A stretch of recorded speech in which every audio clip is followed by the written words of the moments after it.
Hey, it's Chris Hassel and Andrew Downs from Instant Iowa, the fastest reaction to every Hawkeye football game. Maybe the most emotional as well. Yeah, celebrate with us when they win, commiserate with us when they lose. Either way, we're going to be here. Yes, we will, right here on Iowa Everywhere, instantly after every Hawkeye football game.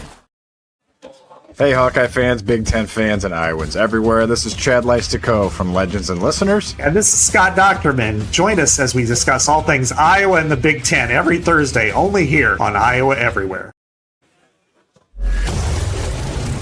Time for Hawks on Tap. Proudly poured by Bud Light. Featuring Andrew Downs and the best Iowa media personalities. Live from Buffalo Wild Wings across Iowa. That's right, Hawks on Tap here at Buffalo Wild Wings on Iowa Everywhere.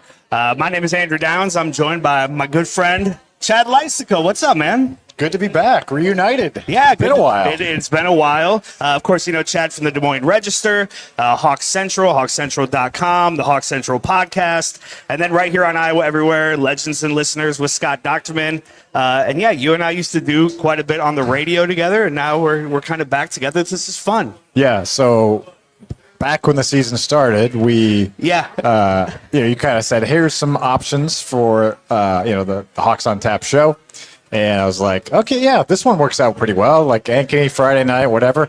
Little do we know we were going to be previewing like the biggest Iowa football game in like X amount of years, depending on your viewpoint. Well, I think you had like jokingly said, oh, yeah, there'd be a couple of undefeated teams, we'll be previewing this game. Yeah. And then a couple of weeks into the season, it's like, ooh, the season could go off the rails before then. And now here we are, man. It's a huge game. It's a big opportunity for the Hawks. And we have a big night tonight here at the Buffalo Wild Wings in Ankeny. We got a lot of really cool stuff going on. We're obviously going to spend the bulk of our time previewing the Iowa-Oregon game. That's the thing. If we get a chance, we'll talk a little bit of hoops. The Iowa men on the court right now against Western Illinois. 5-point lead with about 7.5 to go in the first half. And so we'll do some of that because that was a really fun start to the Ben McCullum era earlier this week. And man, it's a good time to be a Hawkeye right now. Like things are kind of grooving. It could all fall apart pretty quickly, but hey, as we say here tonight, Chad, we're not going to talk about that. Everything is good. Tonight's a big night for the Bud Light football toss game as well. 7 winners are here to compete for the Iowa Championship and an all-expenses-paid trip to Las Vegas for the national championships. And then in Vegas, the winner of that is going to the Super Bowl courtesy of Bud Light. So each of these shows, Chad, we've had the football toss game, and the winners have all kind of come tonight to try to win this trip to Vegas. We also have $4 Bud Lights, not just today, but every Thursday, Friday, and Saturday of the football season. I just had to get my little contractually obligated drink in there, Chad. And thank you, huge thank you to Bud Light and Buffalo Wild Wings for joining us. We also have tickets to give away tonight. We've got Iowa-Michigan State football tickets for the game 2 weeks from tomorrow in Kinnick Stadium.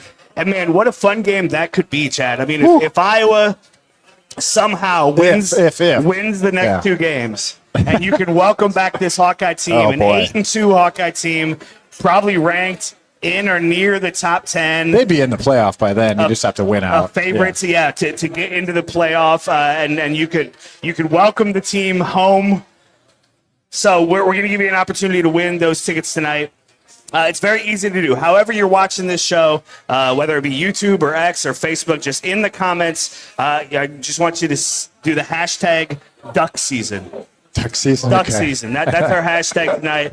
Hashtag Duck Season. Enter that, and you're automatically entered to win. And we're going to give those tickets away in about 30 minutes here on the show. 30 minutes? Yeah, wow. because then we have another set of tickets for a different event to give away in the back half of the show. So a lot going on here tonight. If you're able to join us in the next hour and a half or so out here in Ankeny, please do.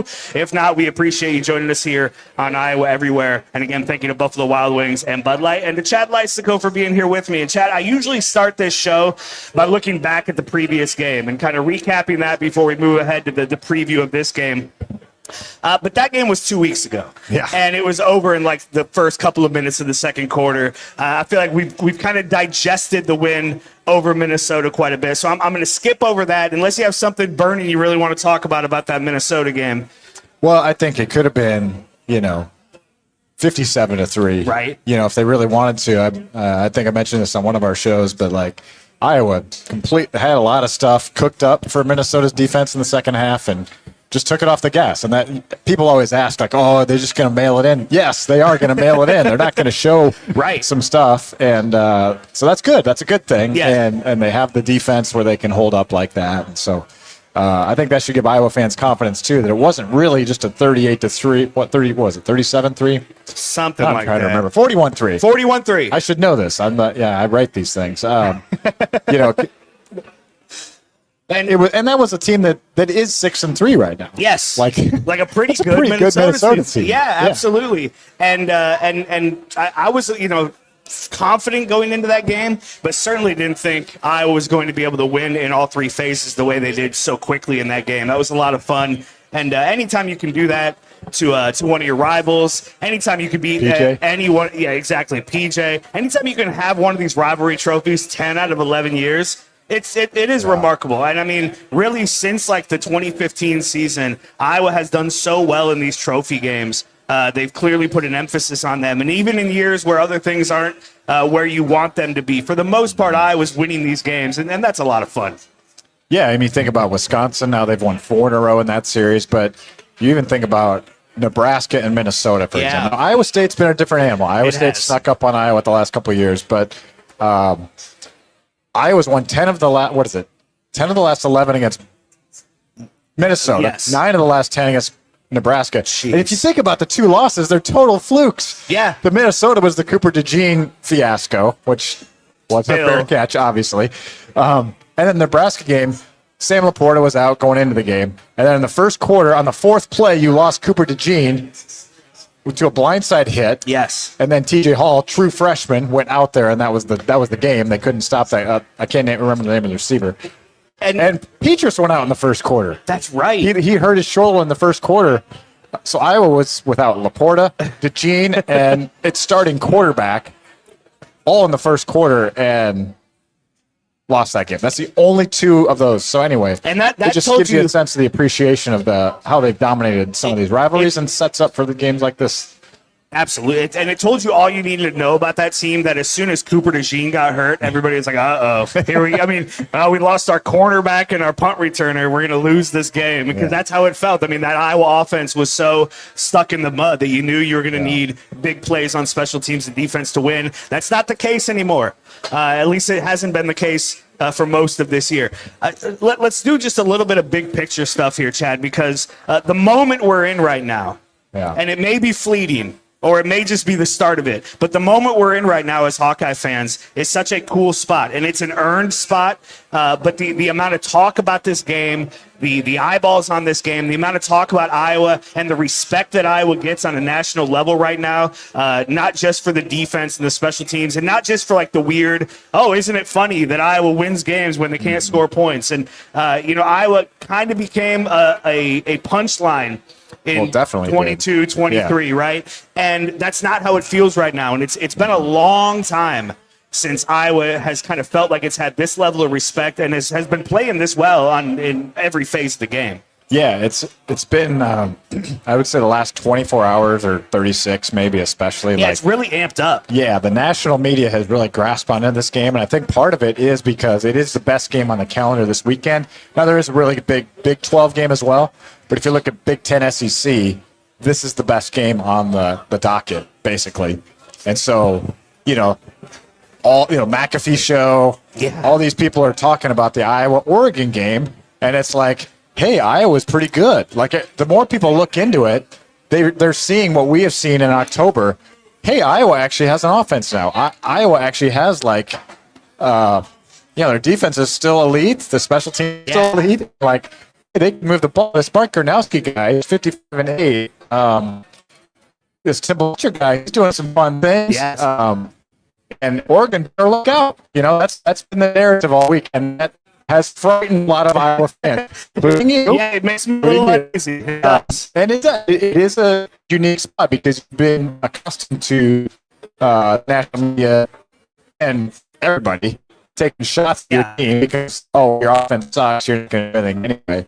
But now, for the first time in a long time, It felt like this in 2021 as well because they had just beat Maryland 51-14 before that Penn State game. So I feel like you felt it then, like Iowa could be for real.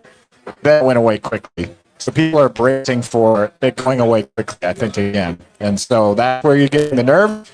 But hey, give them credit. Give all these guys credit over there in Iowa City. The coaches, Tim Lester, Kirk Ferentz, my God. You know, he's stuck with his tried and true system. And now here they are. It just feels like they're so close to kind of making a name for themselves again. Yes. And I know that's what all you Iowa fans out there want. Absolutely. And that's why this game means so much to all of you, because it's like, if you lose, it's like, okay, we're back to just sort of like, maybe we'll go to the Outback Bowl. Yeah. Maybe it'll be a really nice season, but it just could have been so much more. And, you know, it's so often when Iowa is kind of in the national spotlight the way they are right now, it's all skeptical. It's all like, I mean, the whole season of 2015, and Iowa's the fake ID of college football, right? Yeah, and right. So, I think Iowa fans are pretty defensive about a lot of this stuff, and rightfully so.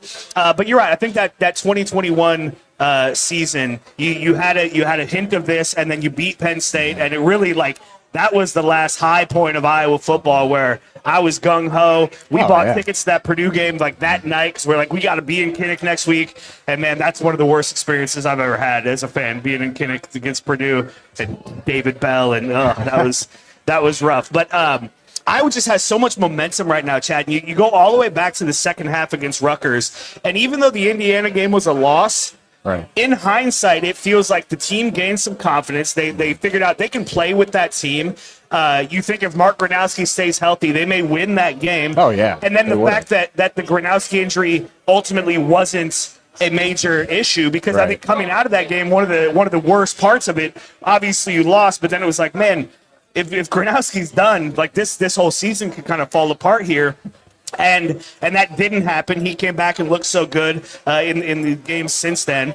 You obviously go right into the absolute blowout of a bad Wisconsin team. You have the comeback win against Penn State, and then you blow out another rival in Minnesota. And the momentum for like a month and a half now has just been going and going. And again, this team is playing so well in every phase. And like the best Iowa teams, there's this quiet confidence. Now it's a little less quiet when Mark Gernowski's out there doing the jump around and rocking the Fu Manchu and all that. It's not quite Kirk Ferentz quiet, but I think you who've been around the program and been around Ferentz as much as you have, you guys kind of pick up on when Ferentz knows he has a good team and the way he talks about players and the way he talks about the team. He's never going to be outlandish about it. He's never going to be real cocky or real confident when it, outwardly. But you've kind of picked this up over the last month or so. Like, this team thinks they're pretty good. They know they're playing well, and they're not really afraid of anybody. Yeah, I think that's the other scary thing in a way. It's a good thing, but it's also scary. It's like, I can tell Kirk Ferentz is pretty confident right now. Yeah, and I sense that going into that Wisconsin game and pretty much the whole month of October. And I just wanted to rewind. I know, because we're kind of framing big picture here for Iowa football. And I just wanted to go back to one thing you said about the Gernowski injury, because it almost feels like this season has been pulled out of despair, because you're right. Like, I thought that whole first week, like, everything I was hearing was he's probably going to be out at least a week, maybe 2 weeks, maybe the whole October block. Maybe he can come back for November. Can Iowa survive with Brown, Hicklinski? And then it was still a question whether he was going to start against Wisconsin. He kind of looked okay early in that game, and then it was just like against Penn State when they needed a play, there he was. And to me, that was like, several times this year, you've kind of pulled this season out of the depths, and now you've put yourselves in this position to have these moments, moment. And so I can't remember where we started, but the Ferentz confidence, I think, comes from he knew he had a good team. It needed to kind of overcome some of this stuff. The Iowa State loss was brutal because Gernowski just wasn't quite himself yet. It didn't. I go back to I know we're revisiting the past here, but they didn't have Moulton in that game. They didn't have Vanderzee wasn't back yet. Vanderzee wasn't back, but there's one other player that didn't have that game. but Moulton was a big loss that game. They started Xavier Williams and Terrell Washington, and they were not good. No. Once they got to Patterson, they were good. So it's taken them a while, is all I'm saying, to figure this out. And now they are. It feels like they're humming and feels like they're confident, and Ferentz is confident. But man, this is a tough Oregon team they're about to face. It is, and we'll get into the X's and O's of this game for sure as we go through the show here. A big part of the confidence though that Iowa fans are feeling, which differs so much from the past 5 years or so, is Mark Gernowski and his leadership of this team. On and off the field, the way he carries himself, you can see the team and the coaches believe in him. He kind of feels like the guy we thought we were getting in Cade McNamara, right? Like he's kind of living up to it. And it wasn't a good start. It's wild to think that the guy we see now was the guy who was so shaky in that first quarter against Albany. Right. And it seemed like he had no confidence. And now he's walking in with a Fu Manchu and, skipping into the end zone. I mean, like, he's having so much fun out there. And I was completely wrong about him. After that Iowa State game, because when Iowa got the ball back with a minute 40 left, down by 3, we were sitting in Ames getting ready to do instant Iowa, and I said to Chris Hassel, this is why you pay this guy this money. This is why we brought him in. Let's see what he can do. And it was a disaster, right? I mean, he couldn't move the ball, couldn't get out. It seemed like he was uncomfortable in the pocket. It seemed like he was uncomfortable in the offense. He didn't know who to throw it to. He didn't have any faith in his receivers. And the change we've seen over the last several weeks to the guy we have now, and for how long have Iowa fans been saying, man, we just had a quarterback. Like, this is the first time since probably Nate Stanley that you feel like you have a quarterback who can go in and make some winning plays. And I think the Stanley thing, there may be some people who argue, that was here and there, but that was a little less consistent than you wanted it. Yeah, I think Beathard's the most recent example, I would say, in 2015, where he was a guy that just kind of engineered victory. I mean, I remember that Indiana game that year. Now we're really going back in the past here. But the point is that Gernowski is, despite the knee injury, and he says he's still not 100%, but they are maximizing what they can get out of him right now. And it has had to turn into more of a running Gernowski than he's ever been. It's just because his at South Dakota State, guys are wide open, okay? Like the guys aren't as open here, and you could say it's an indictment on the receiver room a little bit, but it's just a lot harder to throw in Big Ten. Yeah, Big Ten. And it's going to be really hard to throw tomorrow because Oregon has the #1 pass defense in the country. It's wild. And so this is the type of game where it's like, okay, Gernowski, find some yards out there. Yep. Did you watch the Urban Meyer triple option thing? I thought that was fascinating because it just showed how many decisions Gernowski's making out there that we don't know, we don't see or don't sense. Like, he's deciding, I'm going to pull it in. Yes. I'm going to throw it this one. I've got Weegan in the flat for this time, but I didn't this time, so I'm going to keep it. This time I'm going to hand it off to Moulton. He is so good about checking at the line. I don't think people appreciate that as much, too. And we don't talk about that as much because it's just it's hard to understand. Exactly. And yes. nobody knows. No. But that has been a huge part of why this team is averaging 31.3 points per game, because he at the line of scrimmage is such a veteran. He's a winner, and he's getting Iowa into winning moments. Think about that play against Penn State where it was 3rd and goal, and he improvised. It was a fake handoff. He kept it. That wasn't even the play, but it was an instinct play, and he trots into the end zone to the left when they're down 21-10. Yep, there it is. Yep, the guitar celebration. Yeah. And I feel like that was the moment almost this season kind of turned around, really. I think you're right because they come back and win that game and then blew up Minnesota. And I've said this to you. I told this to Keith Murphy. I said this to my wife last night because I had this realization. Because like you said, really, like, we've been gearing up for this game for 2 weeks, and a lot of in some ways longer than that. But over the last 24, 36, 48 hours, the national attention on this game has really exploded. And it's been so much fun as a Hawkeye fan to live in this world where your team is one of the marquee teams being talked about. And legitimate people who maybe you thought didn't like your team that much are talking about your team, making a run in the playoff and being a good, or for the playoff and being a good team. So I've been alerting everybody in my life, hey, if this goes bad tomorrow night and Saturday night, Sunday, Monday, I'm a little depressed. because that's what's going to happen if Iowa loses. I wear my emotions on my sleeve. It's how it is. Please remind me of how much fun this week has been. Please remind me of how much I'm enjoying this moment right now. And I think as Hawkeye fans, like, we just need to soak this up for as long as we possibly can, because you don't get moments like this very often. And if you are able to win this game, Chad, it just skyrockets from here on out. Yeah, for sure. You made me. We were talking to an Iowa State fan a little bit earlier before the show started, and I was thinking to myself, this is probably what Iowa State fans were feeling going into the Big 12 title game last year. Yeah. It felt like they had a chance to really make a big splash, you know. And I know that, you know, this season's gone downhill a little bit, but you don't get those moments very often. And I feel like the fact that Iowa has this national respect right now, that's a really good thing. And here's another little tidbit I thought about earlier, and I thought about tweeting it. I didn't. But, like, if you could win this game, whenever Kirk Ferentz retires, Iowa suddenly is becoming it's still a good job. No, but like, yes. Hey, that's a place I could go and win. The coaching candidates you could get by reestablishing this as a real, like, national level program, a team that can compete on the national stage. Hey, I want that crowd on my side 7 Saturdays a year. I want that infrastructure, that stability. You know, I think they could get some really good candidates. And it's just a little thing out of this win, but it's just like the stature of the program feels like it has a chance to just be reinvigorated a little bit, even more than 2015, because everyone was fake IDing Iowa that year. Like, I feel like you can get back to like 09-10 Hawkeyes to me, where it's like, hey, this team is legit.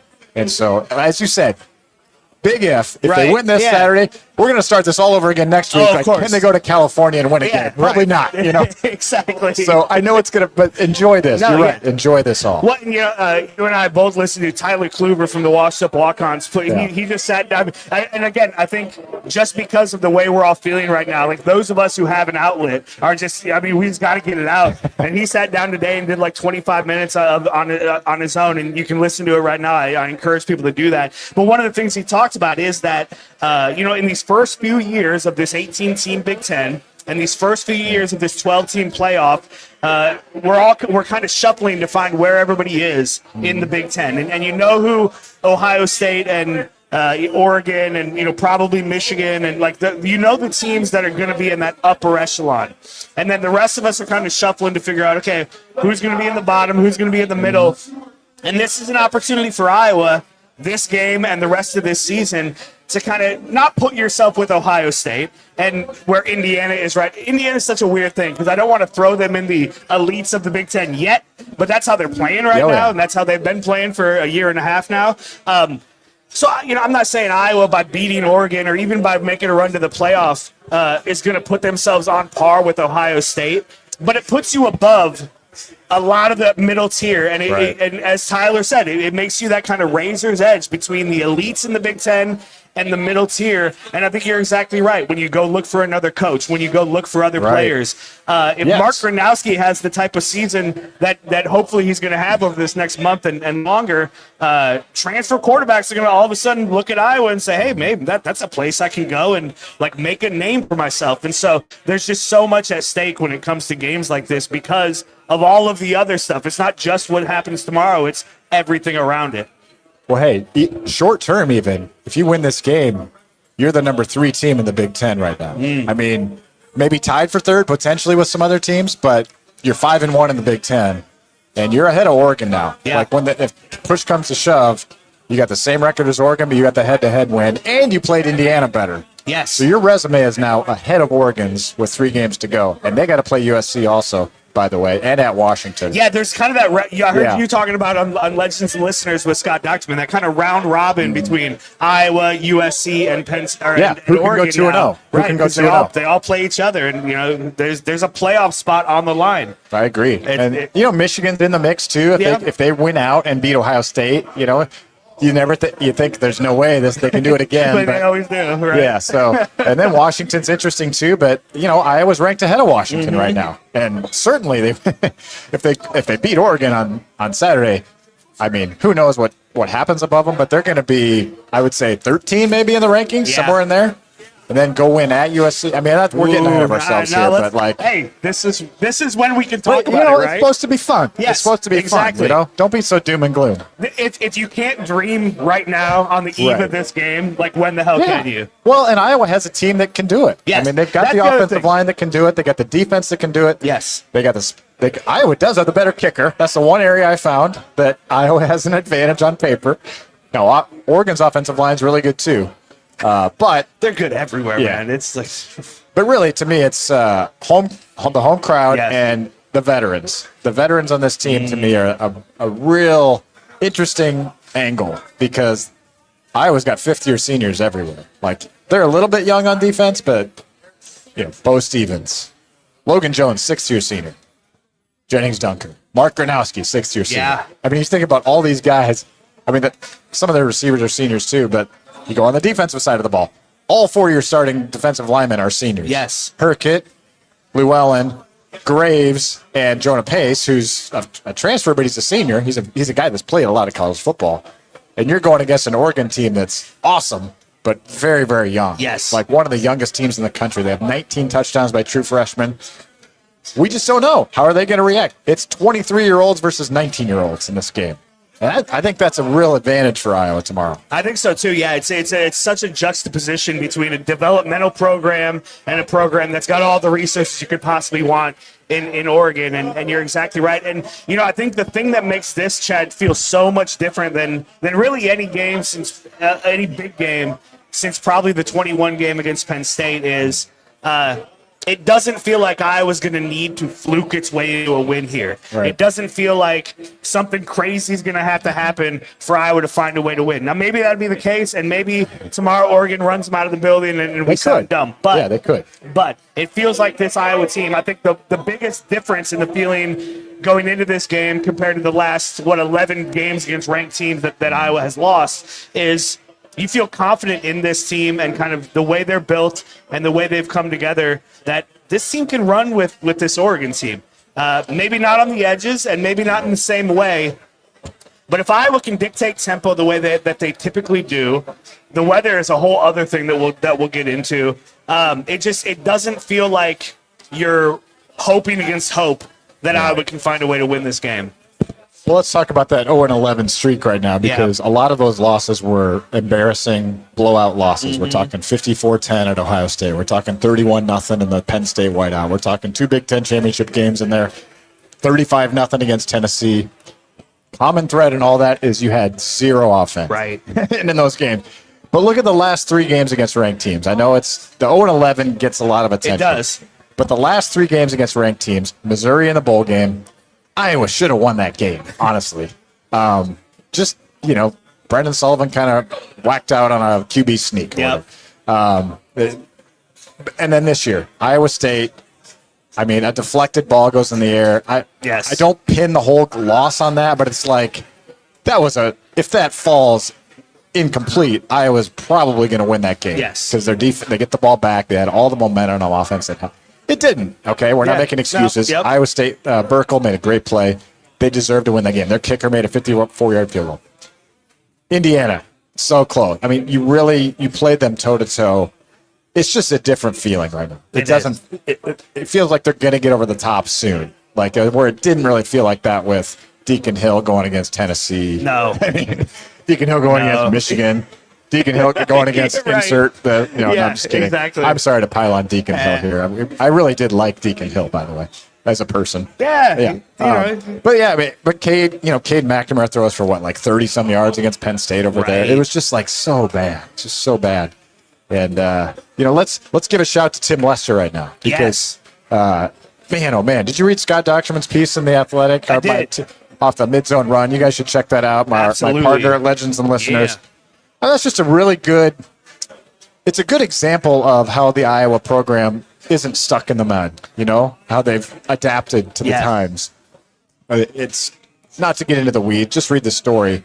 But they changed the running game, and Lester was a huge part of that. And he taught it all spring, and they went up to the Green Bay Packers, asked a bunch of questions. So everybody was learning this thing. And now it's become a staple of the run game. They're a physical, attacking run game with these blockers, and that's what gives you hope in this in this matchup. You've got it's not just like we're going to run outside zone. Hopefully we can, make it work. He's got all these angles in the run game. That's the beauty of the Shanahan system. He's got he can run any direction, and you don't know where it's going to go. And they got the mid zone, the outside zone, the inside zone. The diversity in Leicester's run game really gives me confidence tomorrow too. I don't know how we got on. We got the 0-11 thing. Yeah, but that's what I mean. It just feels like you got more bullets here to fire than okay. Well, let's hope. Cooper DeJean runs one back, and we, defense holds him to 10 points. Speaking of that, we saw that slow mesh in the Iowa State game, and it looked so good.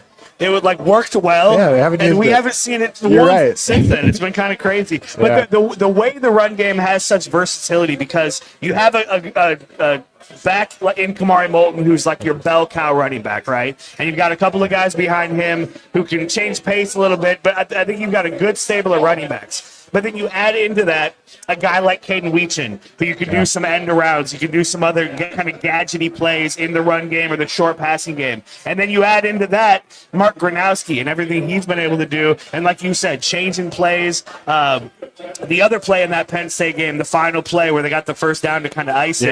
And what only he and Kamari Moulton were the only people, and Tim Lesser, are the only people in that building that know that that's a quarterback keeper. And it worked to perfection. So they just have so many different ways to attack in the run game, and the passing game isn't where it needs to be or where any of us want it to be. But in a game like tomorrow, with the weather being what it is, and hopefully dictating tempo, having a variety of ways to attack in the run game, I think is really, really important. Yeah, for sure. And you mentioned Kamari Moulton. He is a really good player. Yeah. This team has taken off since he came back. You remember he came back at Rutgers, and they needed a spark that game. And the offense really has been pretty good ever since he came back, I would say. The run he's game so close to breaking a big one, man. I know. And Oregon gives up the least amount of big plays in the country, okay? Least. Iowa's fourth fewest. So every Oregon stat is just I know. It's a little bit humbling. Yeah. Top 10 offense, top 10 defense. You're right. Top 5 this, top 5 that, top 1 this. They're second in the country in rushing yards per carry. So this is a scary matchup, okay? We're not all in on a Hawkeye win here. But I did pick it, but it could go the other way quickly if Iowa's not on its P's and Q's tomorrow. But like you said, the rain. What do you think about that? What do you think about this rain situation? The forecast. So I think it benefits Iowa.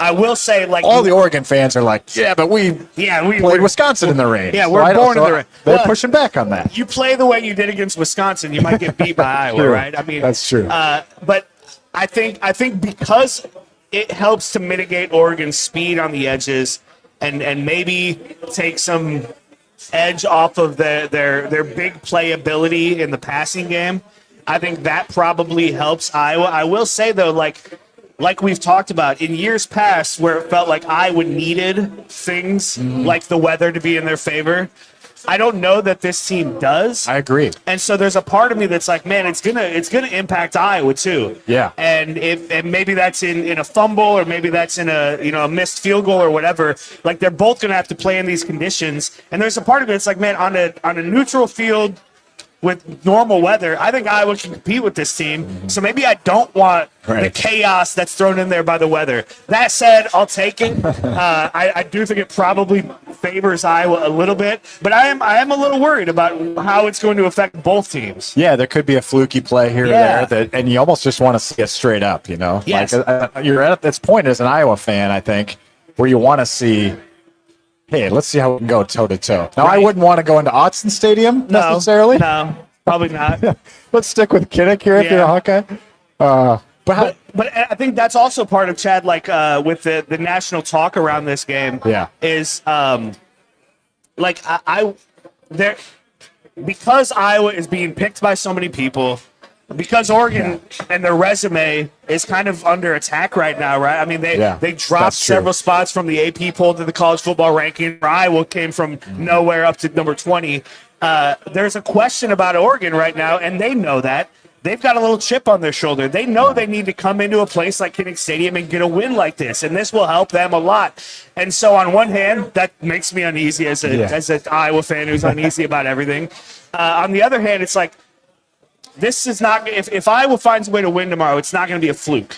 They're not going to have snuck up on anybody, right? It's not going to be like, oh, you going to, this is a place where top 10 teams go to die. It's going to be like, no, Oregon got beat by a better team. And that's what I hope happens. And so, yeah, that's where I am with the weather and with kind of all of this. It's like, I'm confident enough in this team that I don't think we need all of this other stuff on our side. I'll take it. Yeah. But yeah, I just, so yeah, the weather thing, I go back and forth because on one hand, I'm with you. On one hand, I want it to be cold. I kind of don't think the weather helps that much. But you know, it's one of those things where one big play could be the difference in this game. And if that play is the ball slips out of Reese Vanderzee's hand and Oregon picks it off because it's wet, you know what I mean? Or Drew Stevens' kick goes wide because it's the wind. Yeah. Like if that one big play is against Iowa, then we're all going to say, man, if only it was dry that day. You know what I mean? I think, let's go back to the part about Oregon dropping to 9 and all the talk this week, you know, Kirk Herbstreit, or Oregon loses. Even Brandon Walker, who's like a famous Iowa hater on Barstool, is picking Iowa to beat Oregon. Yeah, actually, that's right. I think Tyler was talking about that. The scary part for Dan Lanning will use all that stuff. He is the type of coach that will look for edges for his guys. And so they're not going to, you're right, Iowa's not going to sneak up on anybody. And I think that's, to me, I was like thinking about that, like, that's not good for Iowa. But you know what? Embrace it. Yeah. Embrace it and just enjoy the fact that you are being viewed straight up, that you've got a chance to win this game. A lot of people think you do. I think you do. A lot of us that have studied this matchup really believe that Iowa has what it takes to win this game. And so I think that's just fun. It's fun that's going to be part of it. And hey, let Dan Lanning bring all that stuff out. A lot of people are pointing out this Phil Parker well-funded comment. I was on Big Ten Sirius this morning, and they're like, that's all they wanted to talk about right away. I'm like, really? Like, what's inaccurate about it? They are well-funded. Yeah, like, how is that a slight? How is that a shot? Yeah. It's like saying you're like got a lot of talent. You're well funded. Yeah. It's not a secret. Yeah, it would have been a shot 10 years ago where it was illegal. Right. But no, exactly. and there's also, Chet, it's like, again, because I'm pretty confident in this team, like I want to know, can Iowa stack up against a team like this? I don't want Iowa to fluke its way into a playoff berth and then get blown out in the first round. I want to know, is Iowa this good? Are they good enough to, because the playoff starts now for Iowa, right? Yes. You cannot lose another game and get into the playoff. You win every game and you're in. Yep.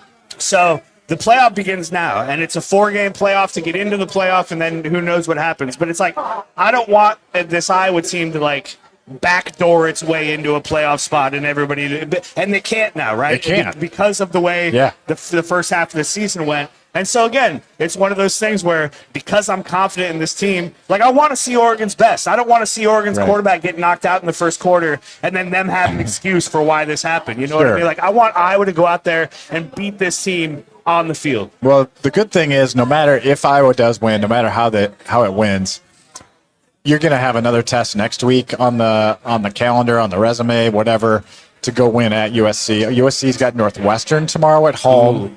You think they're probably going to win that game. Yeah. So they're going to be 7-2 going into that. Let's say they win. They're plus 200 on the money line right now. So it's a long shot, but it's like a 1-3 shot, basically, I would say, odds-wise. And then, next week you're going to, it's 7-2 Iowa, 7-2 USC. So you're going to get another data point. That's the word I was looking for with the committee. There's not going to be no matter how they win tomorrow, it's not going to be besmirched, I don't think. No. I think you're right. And Iowa's got the chance here to, and I think Minnesota having 6 wins, that's helping right now. The Iowa State slide doesn't help, but I don't think it hurts them either. And again, it's one of those things I've seen several talking heads when they bring up that Iowa State game. It's like, hey, thank you so much. Iowa State was peaking at that point. They were peaking. It's a rivalry game. It's early in the season. It's on the road. You lose by 3. Again, for so long, Iowa fans have had to try to justify their resume to the national media. And now it's like the other way around. Like the national media is like, hey man, they played Indiana better than anybody else, far better than Oregon did. They could have won that game. Indiana got a scare in Kinnick Stadium. And yeah, the Iowa State game, that doesn't look great now, but that's a rivalry game. It's early in the season. It's on the road. They lost by 3. And so it's been so interesting to see kind of guys like Kirk Herbstreit defending Iowa's resume instead of crapping all over it. It's been fun. Do you think he'll pick them on game day tomorrow, actually? You think he'll pick Iowa on game day? I think he has to now. You have to now. And it'll be interesting to see who else does, because I think McAfee probably does. Yeah. I wonder. I mean, it's going to be interesting. I hope it's not all 5 of them. Unanimous, right? I do not need that. You mentioned that USC game, and a couple of weeks ago on this show, Todd Brommelkamp and I, it was before the Minnesota game, but we kind of looked ahead a little bit, and we both agreed that the USC game was the scariest game left on Iowa's schedule. As we're on the eve of the Oregon game, I don't feel as confident in that, just because now I'm facing the monster. It's right there. Yeah. What do you think? I mean, of these next 2 games, the USC, I mean, just the travel out west has been so bad in the Kirk Ferentz era. I don't think they're as good of a team as Oregon, but the circumstances are more difficult. Right. Where my head is at right now, having watched I watched the USC-Nebraska game. That's the most recent data point I have. I think Iowa can bully USC. I do. I think they've got the guys up. USC is not a team that's going to respond that well to a physical beating. And I was actually encouraged how Nebraska's defense kind of tamped down USC's passing game. Now, I know it was at Nebraska. Right. But if Nebraska's defense can do that, I think Iowa's defense is on another level. And I feel confident that Iowa's defense will have something for USC next week. I don't think they're going to throw all over them as long as Iowa's healthy. I think they'll switch to Lutmer as the 4-3 corner has been unbelievably successful. Yes. I mean, since they made that switch, the pass defense, the total defense has been 203 per game. Also getting Jaden Montgomery in there. You basically fixed your 2 biggest weaknesses in the first 5 games, which is middle linebacker and your second corner spot, because now you got Lutmer on the Lutmer. And I asked a coach this. I was like, but does he give up some speed there to Deshaun Lee? They're like, no. Wow. He's fast. He was pretty fast the other day. Yeah, exactly. I mean, he is like Cooper DeJean Light out there. So what I'm saying is I feel good about Iowa's pass defense better than I did against Rutgers. Yeah. Like going against USC. I'm not saying like Iowa's going to win for sure, but like I think Iowa can out-muscle them up front. So to me, tomorrow's the game. Tomorrow's the game for Iowa. I'm not saying they're going to win out for sure if they win tomorrow, but if they can win tomorrow, Kirk Ferentz is the master at making sure they don't get too high, too low. Yes. It's going to be a letdown spot for Iowa potentially, but I still think he's going to. If they can win tomorrow, it's like the confidence is going to be so high with this team. Absolutely. So I think that's what's fun about it. If they win tomorrow, it's like you can really start to picture this Iowa team running the table, because Nebraska's on its second quarterback now. That game doesn't look as daunting now. Not nearly. And the Michigan State game. That one looks, you got a revenge, you get them at home. Yes. A lot of things going your way for that one. Speaking of the Michigan State game, you got another minute or so to enter to win a pair of tickets to the Iowa-Michigan State game, November 22nd at Kinnick Stadium. Again, enter #DuckSeason. However you're watching this right now, wherever you're at, YouTube, X, Facebook, #DuckSeason. You got about a minute to do this before we pick a winner. And so get in there and do that. Hey, at Iowa Everywhere, we are proud to be partnered with the Iowa Wild, and they've got a big game coming up on Sunday. Let me find my little, there we go. Hey, look at that. Sunday, November 9th, 6 p.m., Hockey Fights Cancer Night. In the Iowa Wild. It's at the Casey Center against the Rockford Ice Hogs. The game starts at 6. There's a post-game skate afterwards. Sunday Wild games are some of my favorites to go to. Join Crash and Company this Sunday night for Hockey Fights Cancer. You can find tickets and information at iowawild.com.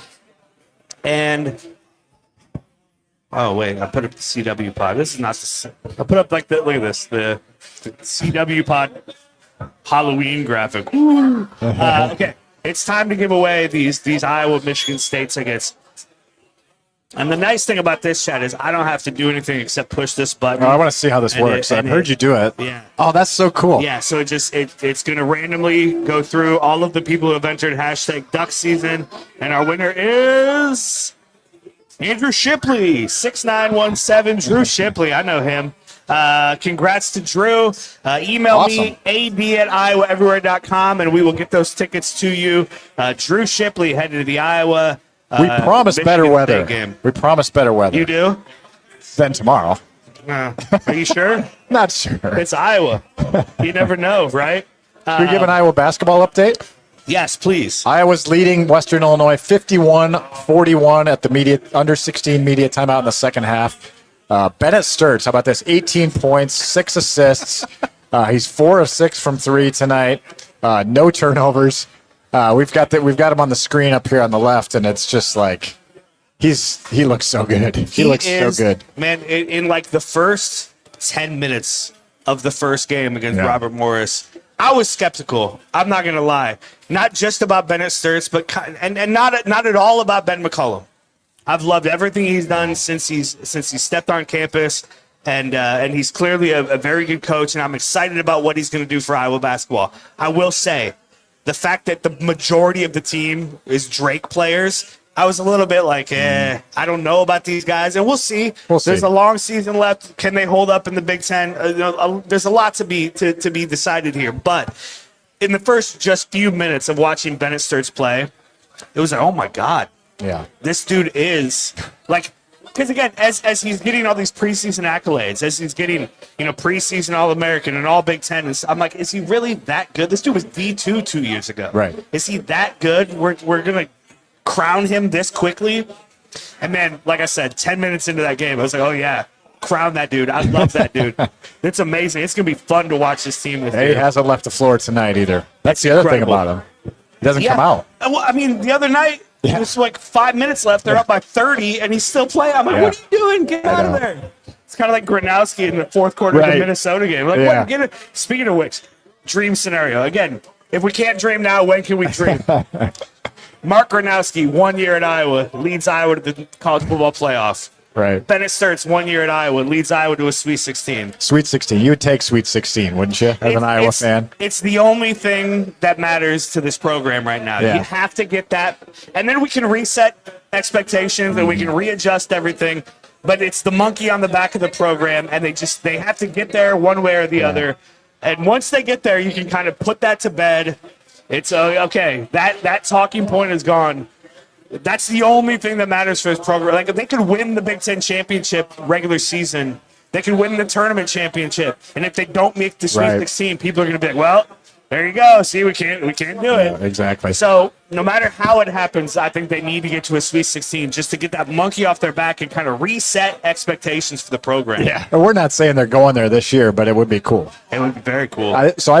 We'll get back to football here in a second, but I posed this question to Tyler, at Hawk Central. Tyler Tashman does a great job with me. During transfer season, we said, who's going to have the bigger impact on Iowa athletics this year? Mark Gernowski or Bennett Sturts? And this was before we had seen him. Yeah, right. And I still don't know. No. I still don't know. That's a really good point. Yeah. But they're both, so far, Sturts, positive. But we'll see on Gernowski where this goes, These guys who come here for 1 year. Yeah. But they've got a lot of similarities, right? Mm-hmm. And it's like, whereas we don't have a lot of history with these guys, and we don't have a big future with these guys, they can cement like a Hawkeye legacy here in just their one season. And the way, especially Gernowski, and like I feel like Bennett Sturts is the same kind of dude. We don't know enough about him. I don't know enough about him to say this for sure. It seems like this is the kind of guy he is. But I've been so impressed by Mark Gernowski because we all know how much money has been reportedly given to him to come here, and you can be very cynical about that. And hey, this guy he was paid to come here. He's just he's here for personal glory, right? He's here to up his draft status and to make And when he gets injured against Indiana, it's like, oh, okay, well maybe he does what Cade McNamara did and just kind of check out. Because why? He's not playing for the name on the front of the jersey. Yeah, I mean, I never thought he would, but I hoped he wouldn't. Yeah. But you've seen his character, I think, over the last few weeks, and how bought in he is to this program. The way that Kirk Ferentz talks about him says a lot. And I think just like the quality of person he is. And again, I don't know enough about Bennett Sturts but it seems like he's the same kind of guy where it's like, yeah, he's here for 1 year. And yeah, it's but he feels as bought into this as anybody, and that's really, really cool. Because as Iowa fans, that's what we want, right? Like that's what we value maybe more than anything. It's like we want you to care as much as we care, right? And it seems like these guys do. Yeah, it's like one of those things where it's a shame you only get him for 1 year, but he has really made an impact in terms of just the vibes he puts out. I mean, yes, and I mean, I would nobody cares about us in the media, but like he is unbelievable with us in the media. Like he answers every question. He's kind as can be. He's there every week. And you can just tell he's just a good person, and I can't say that about the previous quarterback they brought in as a transfer. Yes, right. Exactly. That was a different, a different vibe. Yes. Let's put it that way. And so Mark Gernowski, he's got, 4 or 5 games left in his college career. Man, this is it. He's going to think about career. that tomorrow. Like Dante Moore's got probably a pretty big future ahead of him. Yes. Okay. Mark Gernowski's probably not going to be an NFL quarterback. No. Okay. Not a starter, right? Like what's in Mark Gernowski's head? This is it, man. I mean, he's not going to say that in his head, like I'm never going to play again. But but realistically, this is it for him. Probably. This is why he came to Iowa, and I had that realization after the Penn State game, watching him in the post game, and it's like, man, for that dude who came to Iowa for moments like this, to have that kind of a game in that kind of an environment against that kind of a team, like this is why he came here. What a cool moment for him to be the winning quarterback in the Big Ten against a team like Penn State in an atmosphere like that, have the crowd just go nuts for you. I mean, that's so cool, and I hope he has moments like that tomorrow night. Before we dive deeper into the Iowa-Oregon game, while we're talking basketball, that is our other giveaway. We've got a pair of tickets to give away to the Iowa men's basketball game against Bucknell at the Casey Center in Des Moines. It's December 20th. It's a Saturday. 5 o'clock tip, and we got to pack the Casey Center, man. I bought tickets the day they went on sale it was literally just we need to show support for this program right now. We need to pack that and make it loud and give this team a reason to come to Des Moines every single year. So we're going to give away a pair of tickets right now, or not right now. We're going to give you another hashtag. We're giving them away at the end of the show, so you have plenty of time to do this. Sweet, I can watch that little lottery thing again. Exactly. That's fun. We're going to do that again. Tickets are available at HighVTix.com. The hashtag I'm going with, Chad, is Lob City. Hashtag Lob City, because the way this team played the other night against Robert Morris, the dunks and the alley-oops, and you don't I think most Iowa fans didn't expect the kind of high-flying, high-scoring offense that we saw. And whether or not we'll see that throughout the season is yet to be seen. But hashtag Lob City, however you're watching this, however you're joining us, and you will be entered to win a pair of tickets to the Iowa Bucknell game at the Casey Center, Saturday, December 20th. We will give those tickets away before the end of the show. Hawkeyes up 17 right now. All right. Bennett Sturts just committed his first foul. Hasn't come off the court. 20.6 assists. Sorry, go ahead. Sorry. It's going to be so interesting to see how he holds up in the Big Ten. This is the biggest Hawkeye football game since ... Yeah. I think there's a couple of obvious kind of go-tos. The 2021 game against Penn State. Mm-hmm.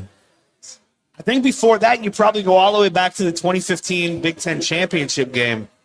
And it's this weird thing because especially that 2021 game, we now know what happened, right? And so the hindsight of that game, I think, diminishes it a bit in our minds. I think. But, man, going into that game, they had won, 11 straight, six in a row to end the 20 season, and 5-0 to start that season. Both teams are ranked in the top 5. It was before we thought the offense was – I mean, at that point, I don't think we thought the offense was great, but we at least thought they were competent enough to win games. And I mean, the way they won that game certainly showed us that. I mean, if we have a Gernowski pass like we got Petrus to Ragaini in that game, I mean, that's going to be a huge moment. True. And that was a huge moment in that game. That felt like such a big spot. But it was also the first week of October. Right. And it was a 4-team playoff. So the odds of Iowa even getting into the playoff at that point felt like a long shot. That 2015 Big Ten championship game, as we've talked about, the national media was very anti-Iowa at that point, but it didn't matter. You win that game, you're in the playoff. Right. You're in the 4-team playoff. That was the first year of the 4-team playoff, first or second year, right. Very early in that. Not only that, you hang a banner, you win a freaking Big Ten championship. I mean, that game was so huge, and then, of course, I mean, that loss is the most brutal loss I've ever suffered as a fan. Of those two, I mean, there are obviously other moments. Scott Document on Legends and Listeners has brought up the 23 season and the win over Illinois to kind of clinch the Big Ten West. And, I mean, those are big things. You win trophies, you win divisions. They are important, but we all knew that team wasn't really good enough to go win a Big Ten championship or compete for a national championship. We'll find out whether this team is or not, but as we sit here on the eve of this game, it's the biggest game since what? I think it's probably the 2021 Penn State game if you think about just the vibes going into that game. But I wrote this week it might be 2015 because you're right. What you're pointing out is exactly right.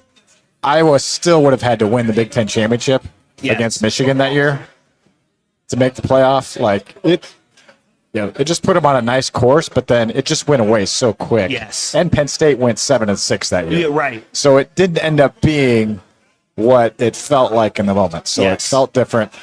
But so I think because now we're in November, I go back to 15 because even though Minnesota and Purdue weren't ranked that year when they came to Kinnick Stadium, like Iowa was 9-0, and they were going for 10-0, and they were going for 11-0, and they were going for history that year, and they did get history. Yeah. To me, those games, you go back to that point for me.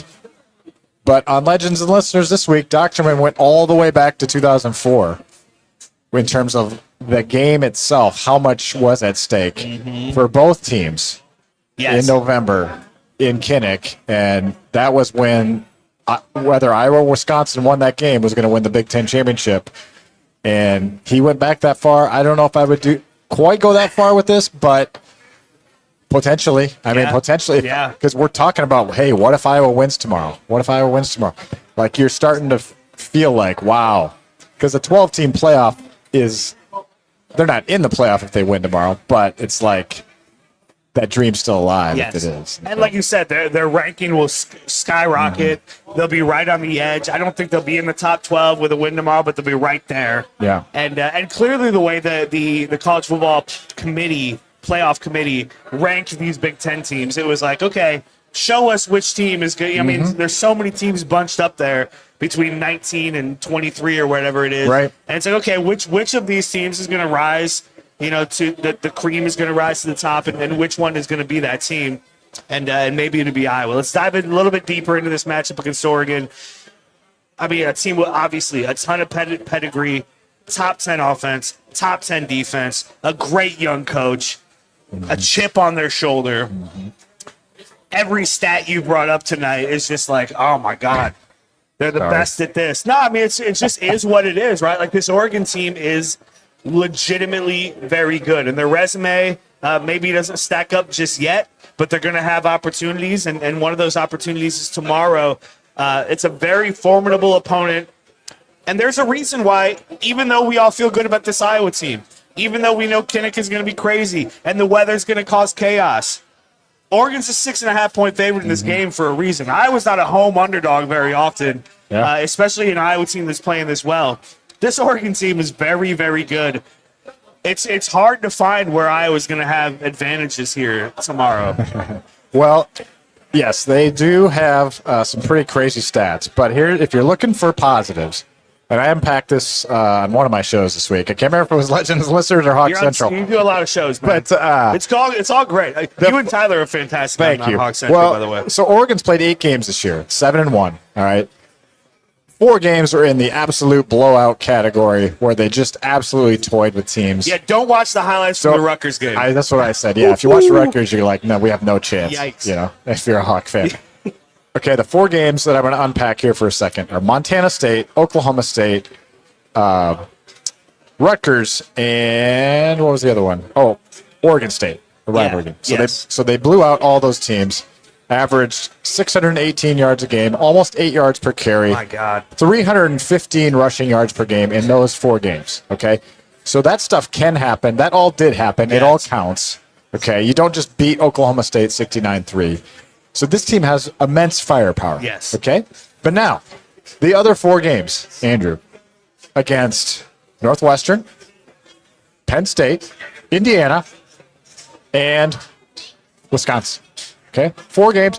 He would say Iowa's defense probably on the same level as Indiana. I mean, they're second in the country. Yeah. You know, teams with solid programs, solid defenses. Know how to, aren't going to beat themselves typically. Right. All 4 of those, I would say. Northwestern would fall in that category. Teams similar to Iowa in a lot of ways. Yeah, exactly. Built like Iowa in a lot of ways. Penn State is too. With more talent. Oregon's averaging 349.8 yards per game against those 4 teams. 349.8. That's a win. That's a winning number for Iowa. Absolutely. 159 rushing yards per game. That's not unbeatable. No. That's not world beating. 4.42 yards per carry. That's not scary. No. And Iowa's one of the best rushing defenses in the country. So what I'm saying is you put a defense that can give them pause. Yes. Where Dante Moore can't go to his first read every time. Where he can't one of the big keys in this game is don't let him scramble and find an improvised big play. They are very good at that, but that's what Iowa's great at. Yes. Like Iowa stays in its rush lanes typically. Now it's had a few problems. I guess the UMass quarterback of all people, but they've kind of learned from these things. Yes. I think that's such a big key. Yeah. They've gotten better and better week in and week out. So it's like, okay, if I was going to win this game, it's about discipline, running the ball. Like, these are all things like Iowa's really good at. Yes. So that's why I feel like it's not that far-fetched for Iowa to win this game. They've got the formula to do it, but they cannot get into the trap of giving up these big plays. That's the quick way to lose. And, one of my favorite things about Legends and Listeners with you and Scott Dochterman is the way you're able to kind of break those things down. And Scott, the way he has talked about what the committee is going to look at versus what AP voters look at. And why, I mean, you guys were saying, hey, I was going to be like right around number 20. Yeah. And that's exactly where they are. I mean, and it's because they look at metrics like that. And AP voters see, hey, Oregon blows people out and they have all these yards. But you break it down a little bit and Oregon doesn't look as sexy. Iowa looks a little better. The Kinnick crowd is such a big factor. You know, it's one of the things I loved about Ben McCollum in the first game at Carver Hawkeye, him getting the crowd into it and the way he pushed for the student section to be where it is, and the way I will admit I was slightly disappointed in the size of the crowd the other night at Carver, but it's understandable. It's been a long time since Iowa fans have had like a real reason to kind of get up for those games. If you can make that crowd feel like they're a part of the game, that's a big difference, and that's what Kinnick has, right? Like, the fans going to the game tomorrow. You're going to Kinnick. You're not going to watch a game. Right. You're going to impact the game. Yeah, you're not there to spectate, as Ben McCollum said. No, it's not exactly. And it's not the same as watching on TV. It's not. You're not going to sit on your hands. I think a lot of fans that I've seen are, like, relishing the weather. Like, really? Yeah. You think? Hey, I mean, realistically, who knows? Because when you're out there, it's going to be freaking miserable. And we've all been in games like that. It's terrible. But it's like, hey, this is a badge of honor that we have. Like, we affect these games, and I do think the fact that this game is at home, the Kinnick crowd, Oregon's got a lot of really good players, as we've talked about. They're also very young. Can you rattle this team? Can you do, I don't think it's going to be woodshed 2.0, but like, can you make a big play early? Can you get a pick early? Can you get a sack fumble? Can Weechin, and we got to talk about the punt. Yeah, we do. Weird thing. But, I mean, can somebody make a big play early in this game to kind of punch Oregon in the mouth and say, hey, this is, and keep the crowd into it, right? And keep it loud. Like, I think it's such a big home field advantage for Iowa when they're playing well. And I think that's going to really be a factor tomorrow. I'm really interested to see, like, I know Hawkeye fans are just jazzed for this completely. Mm-hmm. But I'm really interested to see, like, if the weather tamps that down at all. It probably will a little bit, but will it be, or will it just almost, like, pour out of that rain, like, even more, pronounced? You know what I mean? Like, I feel like if you are listening to this, if you're an Iowa fan going to the game, just prepare like crazy. Yes. Bring your layers, bring your ponchos, and just you are into this game for 3.5 hours. There's going to be long commercials. Yes. So prepare for 3.5 or 4 by the time you get pregame. All right. And that is one of the scary things. But no, it does that. They are depending on the crowd tomorrow, and you are a factor. Absolutely. That's why all these national talking heads are saying, "Look out for Kinnick. You're the reason." You fans are the reason. That's exactly right. But you are right, though. If Oregon finds a way to get up 10 in the first half, or if halftime really tamps down the crowd because now they've been sitting out there for 2 hours and they're wet and they're cold, and maybe the game's closed with the start of the third quarter and they're not really into it anymore. That really could. It's going to be interesting to see how the weather, because while they're going to be pumped up, if Oregon comes out, if Iowa starts the way they did against Indiana and Penn State and throws a pick and gives up a quick touchdown. They cannot do that. See, and this is one of the other interesting things, Chad, is like in these games, I feel like we've been conditioned as Iowa fans to think going into a game like this, if we play perfectly and everything goes our way, we have a chance to win. That has not been the case this year. Iowa played far from perfectly against Indiana and still had a chance to win. The end of the first half in both those games was a disaster. That's absolute debacle. So I mean, you avoid throwing a pick in the first series, let alone if you go down and score the way they did against Minnesota. You avoid a letdown at the end of the half. You can really kind of keep this crowd into it. But I do think, that it's the weather. Another weather factor is the weather could take this crowd out of it if you don't have a reason. I think it's possible, and that's nothing against Hawk fans. It's just human nature, Absolutely. Like, oh man, we're down 10-0. It's cold. Like, can't move the ball. Like, let's get out of here. I could see that. Here's another scary stat. Sorry to bring one up. No, Oregon's allowing 4 points per game in the first half. 4 points per game in the first half. They have been jumping on teams all year. Even in that Wisconsin game, it was 0-0 for a while. Right. But they didn't allow Wisconsin a point, and not that it's hard to pull Wisconsin without a point. But they've been really, you think about the Penn State game, even when Penn State was, number 2 in the country. I mean, that was 17-3 till late. I mean, Oregon had that game in control. So this is a team that's tough to score on. They are known for getting out early. They're going to come in. Dan Lanning is going to go for fourth downs. Yes. He's going to go for the jugular. He's going to go for big plays. This is Oregon. It's a different animal. It's not a team that's – I don't think they're going to try to get into the weeds with Iowa. I think they're going to try to do their thing. And that gets into the Cade Weechin factor, right? Yes. Because if they're going to go for fourth downs, they're not going to punt as much. That might be a smart play for Dan Lanning. Don't punt. And when they do punt, it's -1. They're first in the country in punt return defense. They've allowed -1 total yards punt returns all season. That's an incredible stat. It's crazy. Only 2 balls have been returned all year. That's insane. The guy squips the kicks. He does this rugby stuff.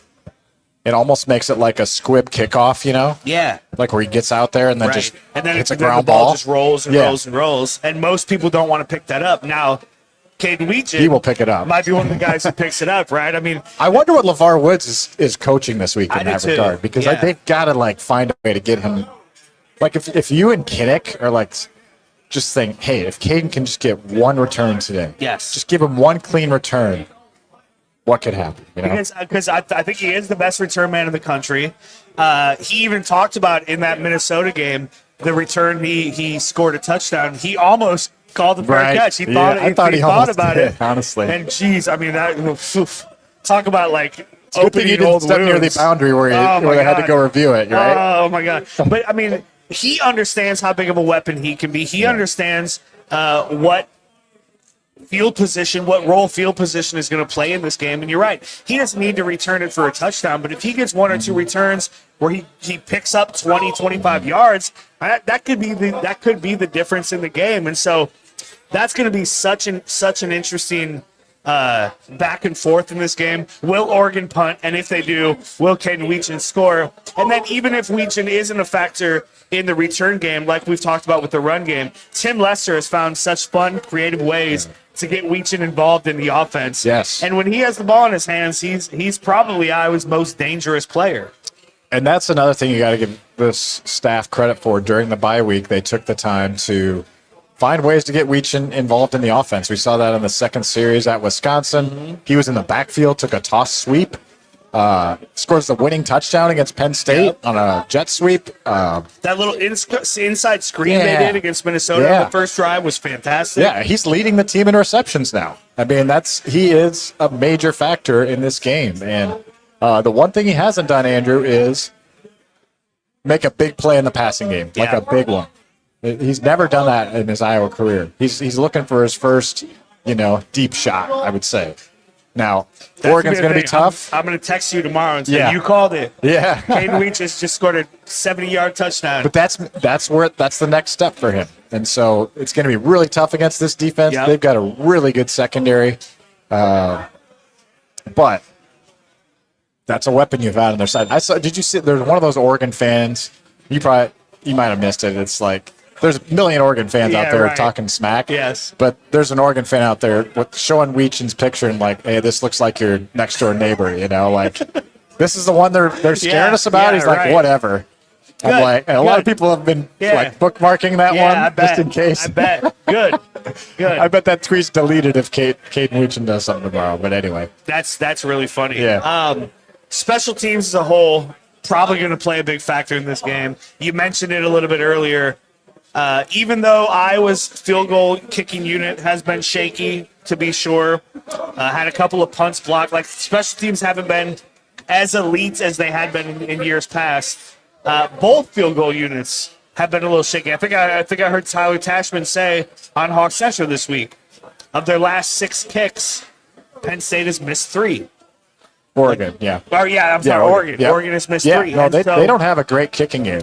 And in a game like this, where you hope it's going to be close at the end, I mean, that may be a place where Iowa has an advantage. Because Drew Stevens, as kind of shaky as the entire unit has been this year, he's still Iowa's all-time leading field goal kicker. And I think most people still have confidence that if it comes down to a Drew Stevens kick, he'll find a way to make it. Yeah, I got to talk to him this week for a while, and just a real interesting guy. He's an impressive guy. Like the stuff that he's missed, he's 16 for 21 this year, right? The NFL kickers don't make every kick. Right. He's still almost 80% for his career. This guy has been really reliable. You wish you would have made that kick against Indiana. Yes. You wish the kick wouldn't have got blocked against Penn State, but he said that was not his fault. And that, it was legitimately them making a play.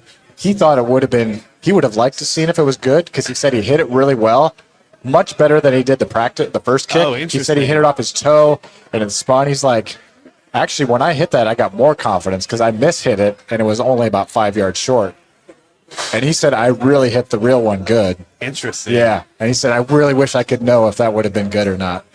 But if you look at the replay, anyway, all I'm saying is I have belief in Drew Stevens as a kicker. And we saw it against Nebraska last year. We saw it against Wrigley Field a couple years ago. Game on the line. If he's got to make a winning kick, and I really do think this game could come down to a wet field goal attempt by Drew Stevens, I have confidence that he will make it. There's my shot call. I like it. The defense, I think especially in the first half against the Rutgers, it was like, here we go again. It's the same as last year. They're going to be shaky in the back half. And when that happens to an Iowa team, when you're giving up big plays, like throw everything out the window, right? Like, I mean, Iowa is built on not allowing that kind of thing to happen. Now, Oregon is as good, if not better than anybody at creating these big plays. They have a tight end in Kenyon Sadiq. He's good. 5 touchdowns against a pretty inexperienced linebacking core for Iowa. I think it's gotten better, but and Phil Parker's been dialing up more blitzes than maybe we've ever seen from him. I have more confidence in Iowa's defense now than I did a month ago, but I'm still worried about these big play potential for Oregon. Yeah, for sure. You have to be. I mean, they lead the country in big plays. So they lead the country. There's another fun stat for you there, Andrew. They lead the country with, I think, 7.6 plays per game of 20-plus yards. Jeez. All right, so 7.6 per game. Can Iowa hold them to 2 of those? I think that's realistic. I would point to the number. If Iowa can hold them to 2 of those, I like Iowa's chances. That's what Phil Parker always says. If we give up 2 big plays, we're okay. If we give up 3, that's when the numbers start going south. So that's something to watch tomorrow. But like I said before in the show, like since they moved, a big part of that Rutgers thing was, and Deshaun Lee has actually really improved in the last month. Yes. Okay, and I think dialing in his role as more of like the passing down cornerback, like it's going to be like where he's got a defined role. He's been better. Who did he have to pick against? Penn State, right? Yes. Yeah, it was a nice diving pick. It was. It was like a punt, but still, we'll give it to him. But I feel like the adjustment they made with Lutmer has just their defense has just gotten so much better. And Kirk Ferentz has said this constantly, Andrew. Like all these guys that we're talking about, Lutmer, Entringer, Shire, TJ Hall in some ways. These guys, the linebackers, these guys are like just now getting experience. Yes. Like they haven't been playing. Like Entringer had 1 start in his career. Lutmer, none. I mean, these guys are learned. Shire, none. Harold, none. Right. Llewellyn, none. Like these guys are now hitting their groove. They've always been talented. Now they've got the experience. It's just a different team now. And it's good to see the national media recognize that. And I feel like the committee does too. And by the way, one last point that I wanted to make earlier. Yeah. Push comes to shove in that committee room. You don't have to work. Like, they'll look at the fact that Gernowski didn't play the last 14 minutes or whatever of that Indiana game. Yes. Like, you can legitimately argue without question that Iowa wins that game with Gernowski. Because he's running that last drive, not Hank Brown. Man, and what would this game be if Iowa had beaten Indiana? Oof.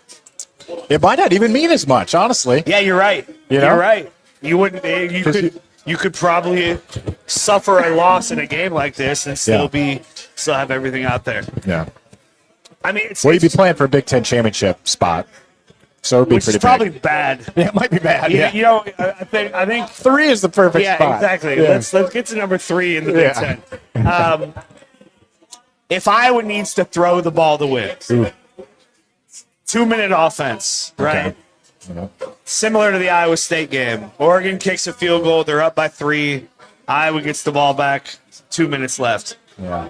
Do you have any faith that this Hawkeye team can find a way to move the ball down the field other than a 67-yard run by Mark Gernowski, like in the Penn State game? I mean, if Iowa has to throw the ball, how many timeouts they have left? Okay, that's what I'll say.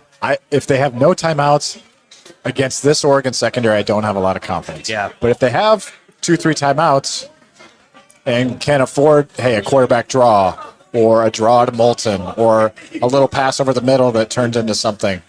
I like that more than you've got to get throws and get out of bounds. I don't like that. Right. With this offense. So. And it feels like with how confident we are in this Hawkeye team, there is still that big question mark. At some point, if they are going to make this run through these next 4 games, at some point it feels like you're going to have to be able to throw the ball. Now, it was great to see Reese Vandersee go up and get that ball. It was good to see the chemistry between he and Mark Gernowski, and maybe that is the answer. Maybe he is the guy, and that'll change everything. But it feels like this passing offense is gonna have to do something. Yeah. And I worry about that. Yeah, it's a valid concern. I talked about the game plan, what I would recommend in my text group column this week. Also, I think we talked about in Legends and Listeners, but I think the short passing game has to be in the cards, and it actually matches up with, I don't know if you listen to the ANF podcast, they did a great job talking about how Oregon's a little bit soft in the middle of that defense. They give up some space. So I like the idea of, if it's Hayden Large, it's Hayden Large. If it's DJ Vanami, it's DJ Vanami. Maybe, Zach Ortworth has been banged up a lot of the year. Yep. Maybe this is a game he breaks out a little bit because he's had that receiving talent in that tight end room. Jacob Gill, just don't drop the ball this week. He dropped the ball to cause that interception against Penn State. Yep. This is the type of game where your receivers have got to make catches. You've got to move because the key to this game is moving the chains consistently with your run game, and you're going to have to throw it some. Like you said, they're not going to be able to run it every single time. Oregon's got a pretty good defense, like a really good defense. So it's going to have to be balanced, and Tim Lester in his script is going to have a mix for sure. And so Iowa had they got to make those catches. In that Indiana game, they were able to pretty consistently, while Gernowski was in there, convert. Yeah. Like 3rd and 4, 3rd and 5, 3rd and 6. They found ways to do that. He was 19 of 25 in that game with a couple drops. What could have been? What could have been? All right, Chad. Who's going to win tomorrow? Well, Hawk Central loyal listeners know that I picked Iowa to win this one, 20-17. Tyler picked Oregon. I picked, going back to, I know there's been a lot of razzing of me picking Iowa to go 10-2 this year. Hey, it's still in the cards, baby. Still in the cards. I'm not saying to do it, but when I did pick that 10-2, I did have him beating Oregon. Okay, because in my mind, I liked the spot. You're coming off a bye. You get a November home game at Kinnick. All those things still apply. And honestly, I feel like Iowa's playing better than I thought they would be at this point. So give me the Hawkeyes. I think a Drew Stevens field goal at the very end may be the difference. 20-17. I had 28-27 in our Iowa everywhere picks. I picked the Hawkeyes. You picked the Hawkeyes. Yeah, well, that's a high-scoring game. It is. Here's the thing. It may be more of my heart than my head. There's no way I'm picking against Iowa at this point, right? Like that's just absolutely not going to happen. Hey, we just have a few minutes left here. Iowa is up by 17 on Western Illinois with just over 3 minutes left. Is Bennett Sturt still playing? Yeah, he is. He has yet to come out. He's got 24 points, 7 assists. Good Lord. You have a few minutes left then to enter hashtag Lob City. I haven't seen enough of this game to know if the Lob City thing I've seen a lot of dunks. This is a fun team. Hashtag Lob City, however you're watching, and in a couple of minutes, we're going to give away tickets to the Iowa game at the Casey Center here in Des Moines on December 20th. It's a 5 o'clock tip. Going to be a lot of fun. Going to be a place you want to be. So hashtag Lob City. Let's get there. Let's talk just a little bit of basketball. We mentioned it a little bit earlier in the show, but Bennett Sturt's as advertised. The defense, I think for a lot of Hawkeye fans, that was like the biggest thing against Robert Morris was, oh man, this team's playing a little bit of defense. Now I see some people in the comments. Penn is just past the 100-yard or the 100-point mark with 5 minutes left in their first game under Fran McCaffrey. Who are they playing? Rowan Profs. Okay. I don't know who that is, but they're kicking the crap out of them. Hey, yeah, like you said, good for Fran McCaffrey. I have no hard feelings about him. I was one of his biggest defenders.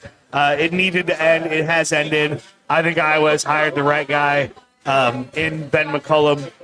And just the way he carries himself, the way he feels like a Hawkeye fan, the way he seems to understand the program and the history of the program, and the way he and Beth Getz are working together to kind of make the changes, the realistic changes. I mean, they're not going to blow up Carver Hawkeye Arena and build a new arena. Right. But how do you make it better? How do you – and again, he didn't come out was it Tuesday? When was that game? Tuesday, Wednesday. He didn't come out and say, hey, we need more fans. He said, hey, thank you to the fans who came. They went around. They thanked people. It just seems like he understands the challenge ahead of him to get this program back to where all Hawkeye fans want it to be. And, man, the chemistry that these Drake players have because they've been in this system for more than a year. They know each other. I was skeptical about this team, and we'll see how it plays out as they get into tougher competition. But through almost 2 games now, Chad, I feel pretty good about this Hawkeye men's basketball team. Yeah, it's 77-55 here in the final minute. Sturt's still in the game. Wild. So he may go the distance, 24 points, 7 assists. I'm just obsessed with Sturt stats. No turnovers. No turnovers. Holy cow. A couple steals. Anyway, he looks like the kind of guy that Oregon fans are going to put a tweet up and make fun of, right? Like, yeah, exactly. Like he looks like the typical. I said to my wife, we were watching the game. Most of my extended family is from Wisconsin. They all have the same haircut as Bennett Sturts. Like he looks like all of my cousins. Yeah. Yeah. But none of them are as good at basketball as he is. Yeah, he's amazing. Yeah, we'll see. I mean, this is all. These cupcake opponents or whatever. Like, honestly, Robert Morris isn't that bad. They beat Drake the other night, but it's just a wait and see thing. But I think you just sort of, if Hawkeye fan, this is the time to get to know this team. Yep. And Sturts is a great entry point to watch, to enjoy. Like you're going to get to enjoy a really, really, really good player on the Iowa basketball team this year, and. It's going to be fun. It is. McCollum is really confident in his X's and O's. Like when they get to matchups, and so it's fun to see him learn about his team at the final. It's 77-58, Hawkeyes win. Sturts goes the distance. How about that? I'm just obsessed. So that means he's going to go the distance in like every Big Ten game as long as he's healthy. I feel like he probably wanted to go the distance against Robert Morris. Yeah. It's kind of insane. Yeah, it is kind of insane. Can he hold up? I mean, can these other players hold up? Can Tavion Banks, which is how cool is it that there's another Tavion Banks? Yeah, I know. I mean, can Man Yao? Can these guys hold up? Fulgaris had a good game tonight, Andrew. And he's been a guy that and it'll be interesting to see how his season goes because I was listening to Dolph on the radio in the pregame talking to Robert Morris's head coach, who was his coach last season. And even he kind of said, if he's plugged in and when he's ready to go, he's great. There's a lack of consistency there. And so, again, it'll be interesting to see how this team kind of moves forward. But he's been great through 2 games. That's been a real bright spot. That's been fun. Yeah, he ends up with 13 points, 5 boards, 5 assists, 3 steals tonight, no turns, 27 minutes for Alvaro Fulgaris. You think this team needs to make the NCAA tournament for it to be like a successful season? Yeah, I think so. I think this is an NCAA tournament. Thanks for coming out, everyone. Yeah. We're seeing some Hawkeye fans head for the exits here, but we appreciate them coming out. Absolutely. Really fun to be out here at Buffalo Wild Wings. But yeah, I'm not going to say it's like just a colossal disappointment. We don't know what circumstances are going to surround the next 30 games. But, I think, the Drake team made the NCAA tournament last year. So to me, you've got the Drake team and you got Fulgaris and you got some other guys. Yeah, Cooper Koch looks pretty good. He had another 8 points tonight. I think NCAA tournament's very, it's realistic. I think that's a good goal this year for Iowa. I think so too. And we'll go from there. And then you just got to get into the Sweet 16 at some point here. It could be this year. It could. Man, how great would that be? Could be. Because again, it's just for whatever reason. I mean, I know the reason. It's been 26 years. Yeah. That's the thing that this program, yeah. 27.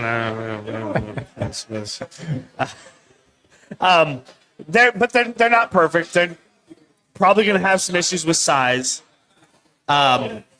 Do you have another ball handler who can kind of help? I guess if Bennett Sturts is going to play 40 minutes a game, maybe you don't need it.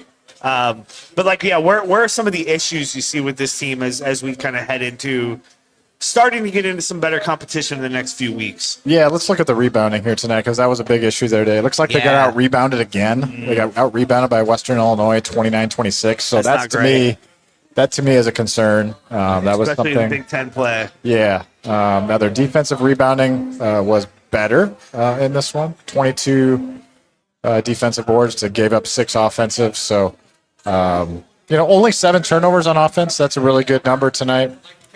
So, to me, it's, like you said, are you going to get beat by 13 on the boards in Big Ten play? We don't know that yet, but there's a little red flag there for me, for sure. So you might have to win in other ways, but that's kind of what McCollum's known for. Yeah. He's known for, finding the path to wins, and that's what it's about is wins. All right, let's send somebody to the KC Center to see this team play. Oops, I got a weird thing here. Oh, there we go. What is that? I'm covering your face now. I'm not used to hosting and producing. You're doing a great job. I appreciate it. I'm Thank doing you. nothing here. Lob City is the hashtag. We're going to go ahead and draw right now. Somebody's going to get a pair of tickets to Iowa playing I at saw the KC Murph Center. 92 in there. That's not Keith Murphy, is it? I don't know, but he didn't win. Okay, he did the good thing. No controversy. Holly Crowley, 5046. You are the winner. You're going to see the Hawkeyes play. Who do they play? Bucknell. And the 5 o'clock tip at the KC Friendly Center. tip, yeah. December 20th. It's a nice Saturday game right before Christmas. This will be fun. Holly Crowley, email me AD at Hawk Central. Hey, we'll take you. Yeah, there you go. Email me AD@IowaEverywhere.com and we'll get you those tickets. Chad, this has been such a fun show, man. Thank you so much. I appreciate you coming out. Yes, there was a lot of energy with this one. Huge thank you to Buffalo Wild Wings and what they've done for us all season. We have one more Hawks on tap left. It's in Sioux City on Black Friday. Sioux City? Yeah. Wow. Yeah, we're everywhere. But That's it's awesome. It is Iowa everywhere. Wow. Iowa everywhere. We've been to Cedar Rapids. We've been to Iowa City. We've been to Merle Hay. We've been here in Ankeny. We're going everywhere, baby. This is what we do. We appreciate you guys joining us. Big game tomorrow. Can't overstate how big this game is and what this moment means for Hawkeye fans. Enjoy the next 24 hours. Hopefully, the Hawkeyes will give you something to enjoy. Instant Iowa, as soon as the game goes live. Chris Hassel got the call this week. CBS called him and said, hey, you're going to Iowa City. So hopefully he'll be able to join us at some point on Instant Iowa. But I went to the bullpen, bringing in the righty of Todd Brommelkamp. It'll be interesting. It'll be interesting to get Todd's perspective on this game. Am I going to be smiling the next time you see me on Iowa Everywhere? Am I going to be crying? This is one of those moments where it's like, man, tomorrow's show could be like epically fun or like disastrously sad. So let me, if we have to stop at 8, that's fine. But like, no, we're good. If the game, let me ask you this as a fan, because I'm not a fan. Right. If the game goes like the Indiana game, what are your vibes? Like Iowa played them toe to toe, but lost a heartbreaker. What are your feelings? What do you think your feelings will be?